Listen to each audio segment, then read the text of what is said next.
med ball slam. So we're gonna have our ball, we're gonna reach up onto our toes, slam down, drop those hips. When I slam down, I drop the hips, reach up again. The hips go down with me, reach up. So we're gonna start getting a little momentum and then increase the power as you go, slamming that ball as hard as you can into the ground. From there, we're coming into a little bear breathing into the TRX. So we're gonna get in the bear position with our knees under our hips.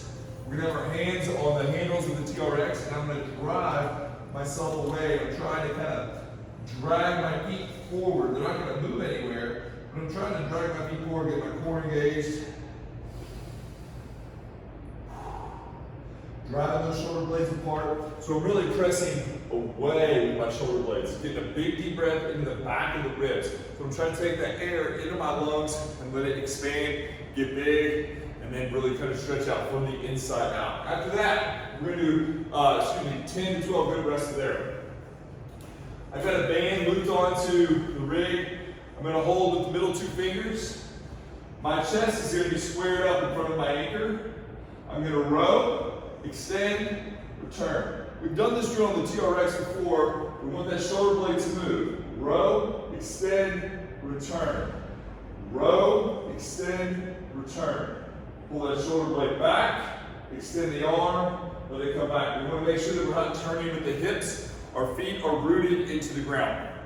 So we'll run through, we'll do 10 on each side there. We'll run through this 2 or 3 times to get started before we move on to the next circuit. We're going to do a split stance overhead press. So I'm going to have my split stance here, being down about 90 degrees in the front. And I'm going to press overhead, pull back down. Press overhead, pull back down. Making sure that I'm pulling back with the front leg, pulling forward with the back leg, locking everything in, driving up, pulling back down, full range of motion. I'm going to do 6 to 8 on the left side in front, and then 6 to 8 with the right side in front.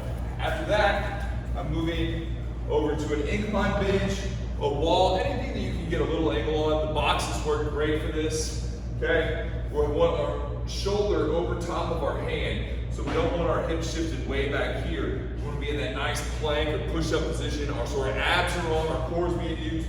We're going to be here, and we're going to get a big row.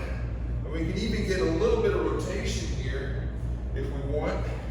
But we definitely want to think that shoulder blade moves with our arm, trying to bring that hand up to the hip. We're going to do 6 to 8 on the left, and then 6 to 8 on the right there as well. There should be 8 to 10 on the left, 8 to 10 on the right. At that point, we're going to have our chin-up bar. You can really grab the chin up any way you're able to. So I'm going to go underhand here because that's what I have. You can go neutral grip is fine. If you want to get overhand, that's fine. It's going to be a lot harder. You're going to hold in a 90-degree position, so that elbow's going to be right in front of that shoulder. This is where you're strongest, okay, right in the middle of your range of motion. So you're just going to hold there, and we're going to do knee tucks. We're going to try to tuck that pelvis under so the tailbone's going to go forward. So I'm going to be here. I'm going to get at my 90 degrees, tuck, back down. Tuck, back down. So just hold this 90-degree position, back down. Tuck, back down. I'm really trying to get a big tuck, trying to keep those. You can mess with pushing the feet together, creating tension. You can mess with keeping the feet apart, keeping them independent. Neither one's right, neither one's wrong. They're just different. And we will do 8 to 10 reps there.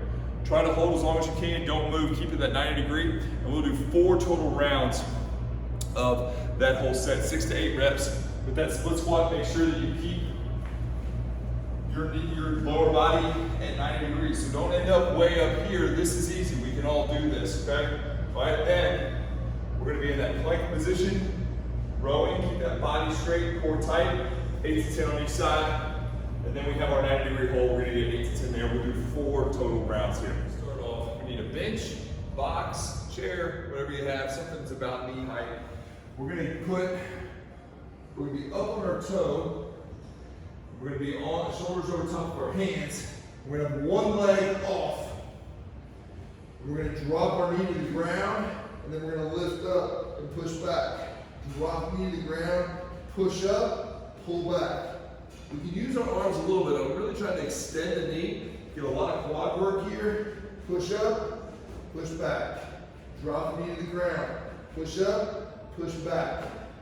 We can work on keeping that back leg long. That'll work a lot of hip extension and hamstring as well. So that would look like this. Push down and push back. So that's a lot of work for that back leg as well. It's a lot of work for old man. We'll do 8 to 10 on each side. Then we're gonna come through with the hero board. So any slider works. If you have turf, you can also use plates or a slider. Any roller here, a Viz ball would also work on this. So if you don't have this, most places have Vizio bar. You can get one pretty cheap. We're using the hero board today. All right, and if you can, we're gonna do this single leg.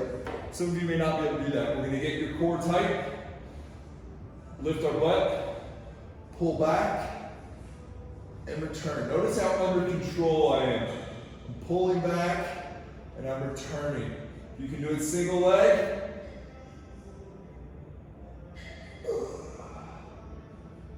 Work on that challenge yourself. You can work, control that eccentric, control the lengthening.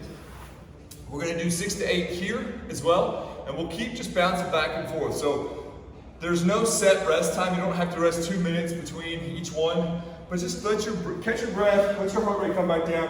But let's try to get through this somewhat quickly. We're gonna do 3 rounds here, so not 4, just 3 rounds. Left, right, left, right, left, right, left, right, left, right, left, right. All right, our last set is gonna start. We have a fun little finisher for our legs. We're gonna have a curl squat. So as we descend, we're gonna reach our elbows out and forward. Come back up. As you descend, reach those elbows out and forward. Out and forward with those elbows. Pull yourself down. Use that weight in the front to help you keep that torso up. It's gonna be very challenging for your core. Free arm hold, whatever you can get. Then we're gonna go to our plyo hip thrusters. So the bottom of our shoulder blade is gonna be on the edge of the bench. We're gonna have our toe on the ground, jump. We're gonna do 8 each leg. Then we're gonna take the band. We're gonna strap it here. We take a knee, strap it over our waist and onto our foot. And then you sit back into the band. You'll need to adjust a little bit. Same deal, banded hip thrusters. Push through that band. Squeeze hard. Keep that core tight, so when I drop my hips, I'm facing forward. When I lift my hips, I'm up. But squeeze those glutes hard, pull those heels back, and we're gonna burn those glutes out at the end. We're gonna do 12 to 15 there, and we're gonna do 4 rounds. So 12 to 15 here, we're gonna do 8 thrusters each side, 6 to 8 thrusters each side, single leg, and then we have 12 to 15 on that burnout, 4 rounds. Thank you for the workout. If you appreciate you, give us a comment, share below. If you got any questions, hit us up. Appreciate you guys.